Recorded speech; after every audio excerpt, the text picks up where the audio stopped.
Hello, hello, hello. Today we're going to look at labour, demand and supply. We've got so much to cover, from different wages to why people choose types of jobs, to the labour, demand and supply graph, to elasticity and exam questions. Let's get into it.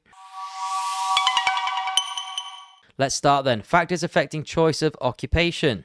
We've got two job offers. Have a look at A. Marketing associate, 50k a year. Loads of additional benefits. Decent company as well. Or job option B.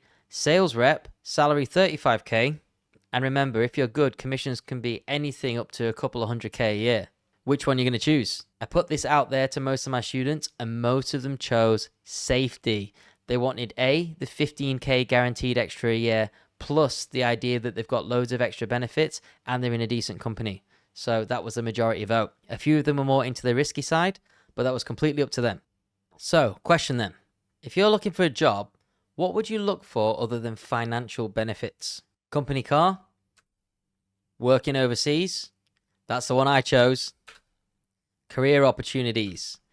Better contract provisions like less hours per week?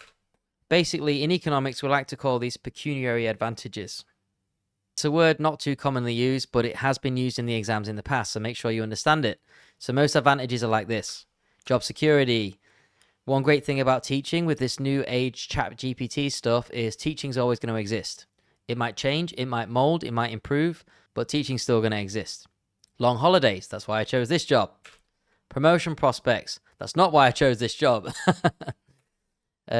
Location of the workplace, yes, another bonus. Whether it's pleasant and satisfying, of course it is. And of course it's wonderful to get free meals every day at work. And also it's nice to have the occasional in-work training. Moving forward.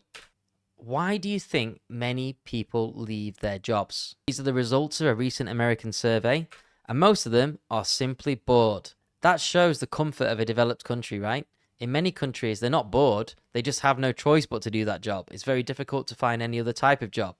Competition is so high and wages are so low in some countries. Yet, in America, I'm bored, need a new challenge, going to try something new. Nice. What a great position to be in. Sometimes it's a cultural fit. We've all been there. We all understand it.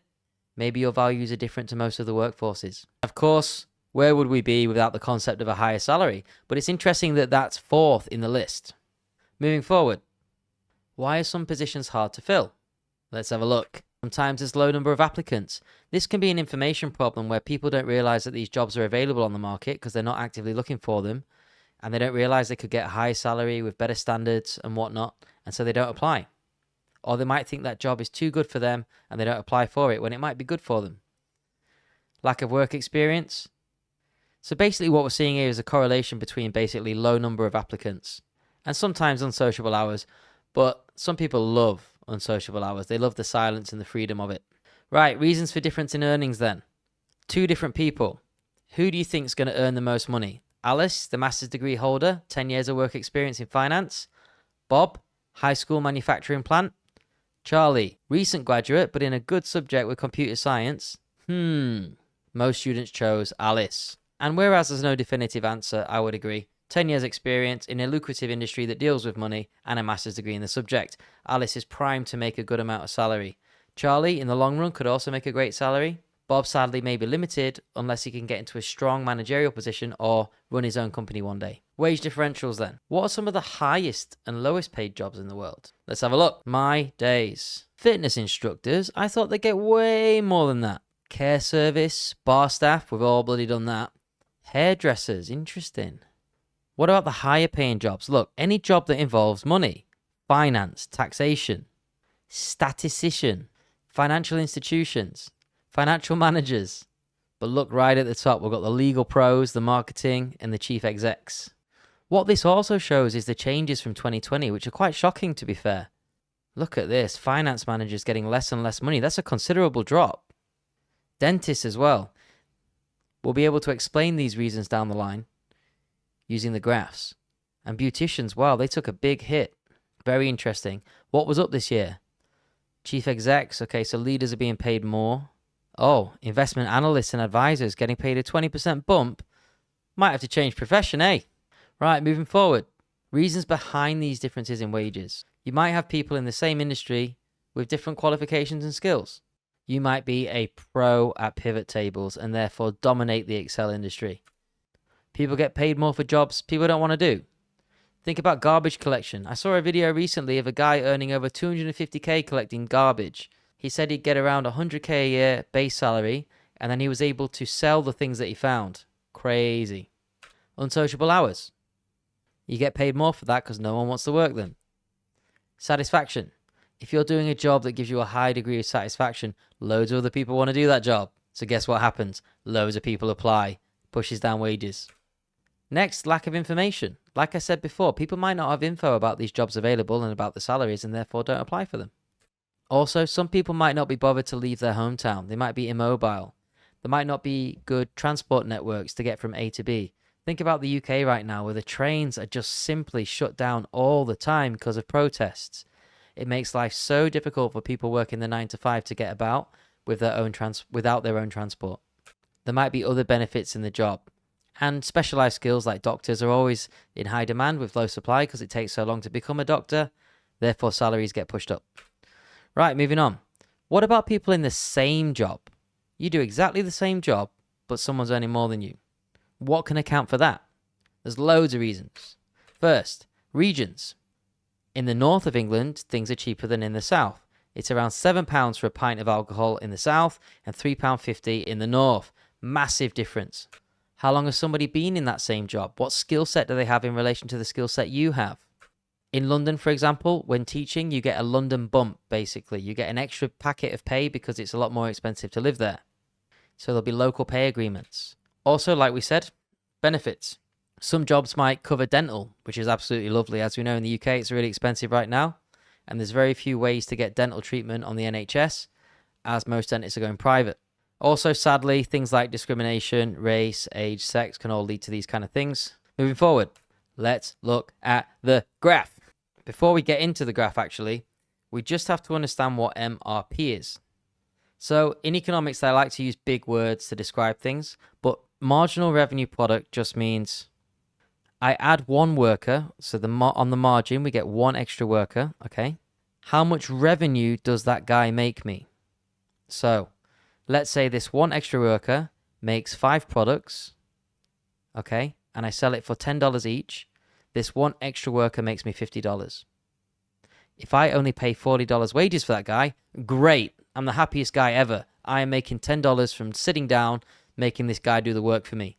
And that's basically what companies use to employ people. That concept. So here we go. I've written it here. If I pay $30 and they make $50 for me, I will employ as many as I can until this becomes equal.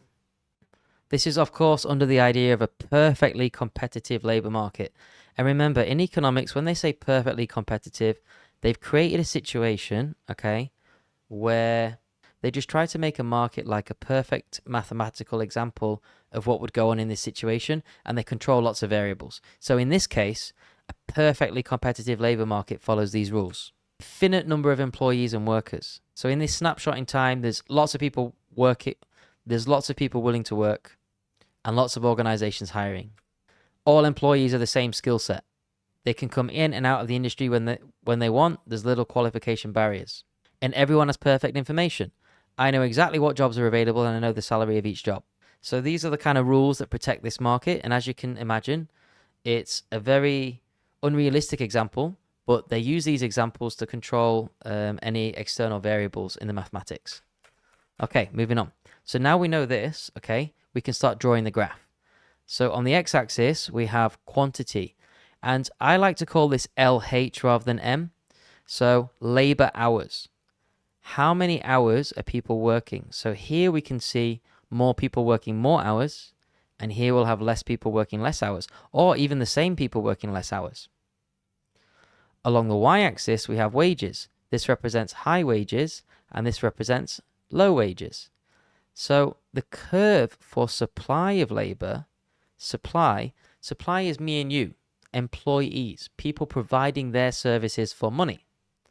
So when wages are really low, we are not that willing to work. But look, as wages increase, more and more people say, you know what, I would work for this company now. And when wages get super high, lots of people are willing to work lots of hours to work in this company. This is because, basically, at this point here, let's say wages are super high. If I take an hour off work, instead of working, it's going to cost me lots more money to have that leisure time. We call that opportunity cost, and that's why the graph slopes upwards. The more money you can make from working, the less you will be willing to take leisure time. It's kind of strange, isn't it, in a way? The more money you make, the less willing you are to have leisure time. However, later on in A level, we look at the idea that this goes back when you become rich enough, but generally 99% of people are locked into this wage trap. Right, moving forward. The next line on the graph is demand, okay? So in a similar way, if we can see wages are super high, our company is going to want to employ lots of people for super high wages. They're not, are they? They could probably replace them for machines. But as wages go down, we can see they're more willing to employ lots of people, okay? And they employ people based on how much value they bring to the firm. If you remember, we just talked about MRP, marginal revenue product. The idea that if you make me money, I'm going to employ you. So here's a definition of this demand curve. It has a downward slope. And they're always trying to profit maximize, basically. It's a derived demand, meaning they're going to employ you based on how much money you can make them with your MRP. So let's put these two lines together. This is what it looks like. So when you draw your graph in an exam, you've got your wage rate on this axis, you've got your quantity of labor hours on this axis, or minutes, and then you have your supply of labor, which is me and you putting ourselves in the workforce, and our demand of labor, which is the company demanding our labor based on how much money we can make them. And then we have this happy medium in the middle, which we'll call EW, equilibrium wage. So when you draw your graph, it should start like this. This is our equilibrium salary that both people are happy with. Now, how do we move this along?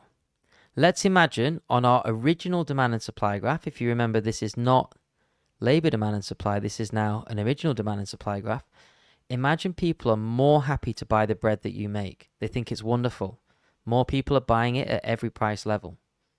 If the price of bread goes up and you have someone making 5 pieces of bread a day, what's that going to mean for the money your company makes? Your company's going to make more per worker, aren't they? So are they going to want to employ more or employ less? Here's a clue. The production increases. They're going to want to employ more. So when we look at the labor demand and supply graph, demand shifts out for employees. More people are willing to work at these prices. Everyone's salary goes up. Wage increases. And total output also increases. So we can see how these are connected. Next, what about capital? This is machinery. So the machinery in your factory becomes more efficient. Or people are using ChatGPT to answer emails. Everything's more quick and convenient now.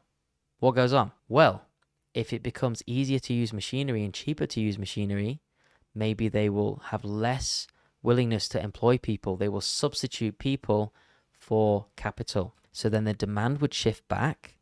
This would lead to lower wages and a lower quantity in the market. I hope you're following this. Let's look at another example. Increase in the size of population. More people come to your country and are ready to work in the workforce. Which line do you think shifts? Right, it's the supply line. Supply shifts forward now. We've got more people willing to work. They're going to fight for jobs, and therefore the wages are going to be lower. So lower wages, more output. What a happy day for that company. All right, so here's a scenario then. The required qualifications increase. So no longer do you need A levels, you now need a degree to work. What's going to happen to labor demand and supply? Think about it. Well, less people are going to be available to work now, right? Because there's another barrier. So supply is going to shift back and salaries are going to increase. This is why doctors and lawyers get paid so much. All right, moving on. Let's have a quick look at elasticity as well. So elasticity is a change in the gradient here, okay? And it's a responsiveness in demand for labor when there's a change in the wage rate. So in this case, what we can see is as wage rate increases, the firm employs less people. However, not to a stronger degree as the elastic demand. If the wage increases here a little bit, they employ substantially less people. And the question is why? Well, the main reason is the word substitute. If I have fast, efficient machinery that I can easily replace this labor with, then I will. But if this labor is really hard to replace, let's say a high-end heart surgeon, then they have no choice but to pay them even if the salary increases substantially because they need them for these tasks. Or let's say a high-end programmer who makes Windows software for millions of people, they're going to make the company a lot of money anyway, especially when they're at the forefront of the design. So it's all about how easy these people are to replace. If you're a cleaner in a hotel, you might be easier to replace than a doctor or a lawyer. Next, elasticity of supply. How sensitive are people in different jobs to changes? We can see here that regardless of the salary, we still have a relatively consistent amount of people willing to do this job. Here, however, it's whether people want to do this job is very dependent on the salary. Even small changes lead to more people wishing to do this job or pulling out of this job. Why? Well, think about something like a cleaner, okay? This person here, if the salary goes down slightly, they'll leave this field and they'll go work as a cleaner somewhere else. There's lots of cleaning jobs available and they're able to do those jobs. But think about a doctor. There's an inelastic supply of doctors because you might only have 100 to 150 qualified doctors in a city that are able to do that job. So the line is already skewed. It's between here and here. And this is the maximum hours they can work. And because it's a highly specialized role, they might not be able to take on any other roles in any other industries. So there's high barriers to entry here. Okay. But in this instance, there's low barriers to entry and they're easily replaceable. So if we put all that together, it kind of looks like this. And what we can see from this is the left side is demand and supply for maybe a cleaner, where they're easily replaceable. And there's lots of people available to do those jobs. And then the right side would be a doctor, where supply is very limited because you need to have very specific qualifications. And demand is inelastic because hospitals simply need doctors. It's a necessity in any society. So therefore their average wage is much higher than a cleaner's would be. So I often ask my students, if there was a minimum wage here, okay, and the minimum wage goes across like this, which person would be more affected by this? And the answer is the cleaners, okay? So the cleaners would actually have a wage increase, as we can see here. The supply of people wanting to do the job would increase, but the demand of the companies would reduce. Less people would be demanded to do that job. So actually, it would reduce the employment from here to here. So we'd lose employment in the industry, which is interesting. And we'd gain a number of people that wanted to do it, and this gap here would be unemployment. But for doctors, absolutely no effect. Their wage is already higher than minimum wage, so they don't even look at it. It doesn't affect them in any way, shape, or form. All right, moving forward. Okay, so task time then. Usually get students to draw this table, and you've just got to tell me what happens on the labor demand and supply graph for each. So, reveal its financial earnings, and experts are predicting revenues of up to $73 billion in the first quarter alone. That works out to sales of about $10,000. But Amazon, John, interestingly under fire for the way it's treating its workers in this pandemic. Absolutely, Heather. This, and not only the 600,000 workers the company had this, but 100,000 more workers hired since the pandemic began. We're seeing day strikes. We're seeing picket lines being... Okay, I can't show too much of the video, but this is saying two things. We have the COVID pandemic, so think about what happens when people go home. Are they going to buy more products or less products? How's that going to affect labor demand? Secondly, we have a pandemic. People are protesting. People are upset at working at Amazon. They're complaining. How's that going to affect labor supply? Can you draw the graph? So it's going to look like this. Labor supply is going to shift back because less people are willing to work there after hearing what's going on with the protests and the working conditions and the potential to catch COVID. But also demand, because their products are selling more because people are home, they've got nothing to do, they're buying lots of appliances, demand's going to increase. This creates a little diamond structure, okay, where SL1 equals DL1, and our wages are much higher than they were before.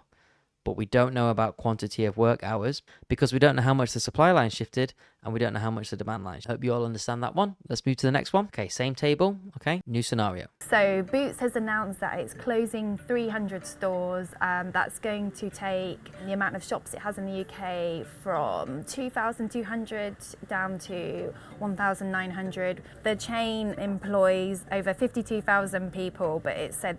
Okay, So this famous store in the UK that's in pretty much every city that does a great meal deal, if you've ever tried it, they're closing and they're going to reduce their employees. Can you draw this on the labour demand and supply graph and fill in the table? So, did you get this? Demand of labour shifts back. The company demands less labour.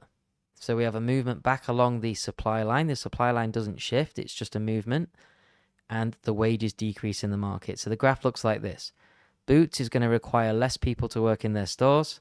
Demand shifts back. Wages are going to go down. And the quantity employed will go down. This will increase unemployment in society. I hope you're getting the hang of this now.